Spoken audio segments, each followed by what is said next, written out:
pinuprotektahan. Walang kasinungalingan, serbisyong totoo lang. Dinarayo raw ng mga manta-ray ang probinsya tuwing Setyembre hanggang Nobyembre para manginain. Sabi ng mga mangingisda dito, meron daw 3 manta-ray na natrap sa loob ng kanilang baklad.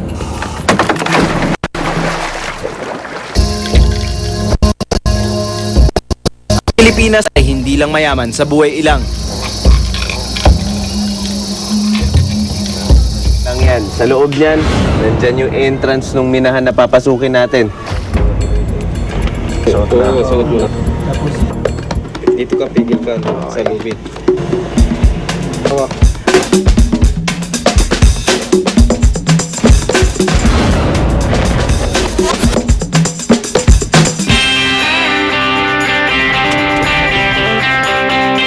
Sa dulo ng Luzon, dinayo ko ang dambuhalang nilalang na sinasabing nahaharap sa panganib. Ang pasa-pasa o manta-ray. Mahigit 10 oras ang aming nilakbay para marating ang probinsya ng Sorsogon. Dinarayo raw ng mga manta-ray ang probinsya tuwing Setyembre hanggang Nobyembre para manginain. Okay, itong area kung saan tayo sisisid, ang tawag dito yung Kabunturan. Sa ilalim nito, merong seamount na pinaniniwala ang pinamamahayan o pinagmumugaran ng ating mga manta. Ito yung pupuntahan natin ngayon. Oras na para mapatunayan ito.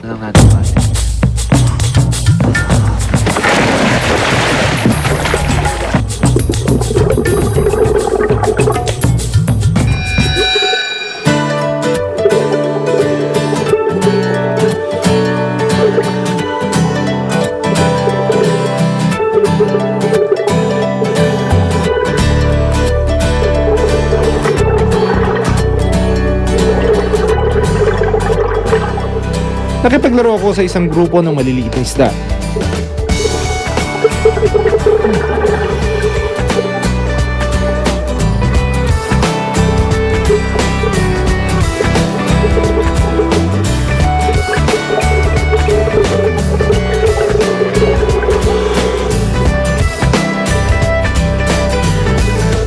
Mayaman sa bahura ang ilalim.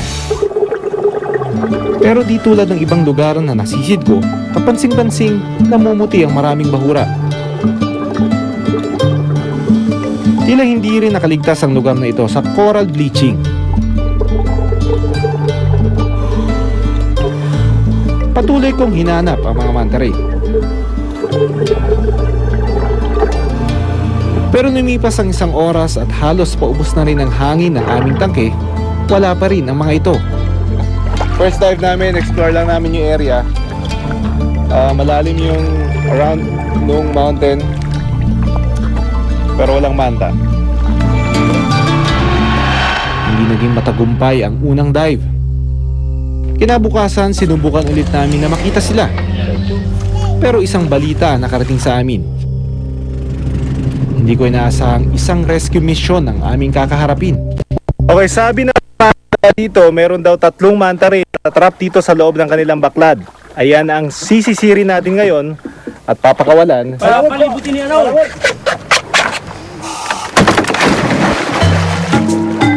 Kapansin-pansin na malalaki ang baklad na nakatayo sa paligid ng Bacon Bay. At hindi ito ang unang pagkakataon na may natrap ng mga manta-ray. Ang nasa loob ng baklad ay isa umanong uri ng manta-ray na umaabot sa 10 talampakan ang laki. Hindi madali ang paghahanap ng mga manta-ray. Malalim at malawak ang baklad, kaya sa paghanap pa lang, mukhang mahihirapan na kami. Delikado kung hindi mapapakawalan ang mga manta-ray sa loob ng baklad. Maaari kasi silang masabit at mamatay sa gutom dahil wala silang sapat na pagkain dito. Kaya kailangan magpadali.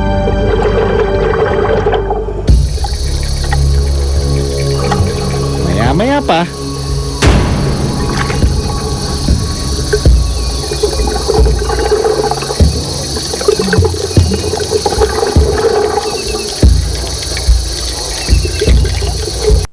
para makalabas ang mga pasa-pasa, kinailangang itaas ang mga lambat ng baklad. Sa lalim at bigat ng lambat, hindi ito basta-basta.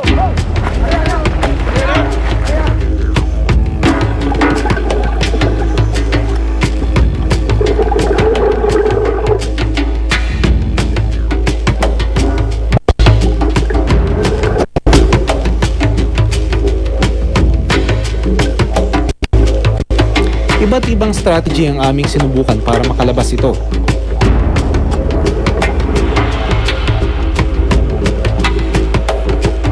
Sinubukan namin itong lugawin palabas, pero umiikot lang sila sa ilalim ng baklat. Paikot-ikot lang siya eh. Bantay ka na lang dyan. Yung isa nandito, yung dalawa ata nandyan sa kabila. Hanggat umabot na kami sa huling opsyon, ang hawakan at ilabas ng baklad.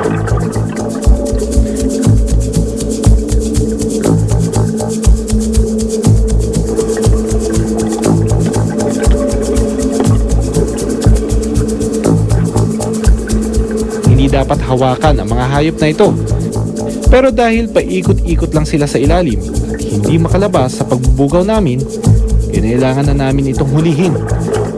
Mas malaki kasing panganib kung hindi sila mapapakawalan. Okay, so para magawa natin itong baklad, malayag natin itong mga lambat na to para lumiit yung enclosure. That way, mas makuhuli natin sila, mas mamamanipulate natin itong mga manta nito so that mailabas natin sila outside nitong baklad. So kailangan natin ng tulong nitong mga mangingisda.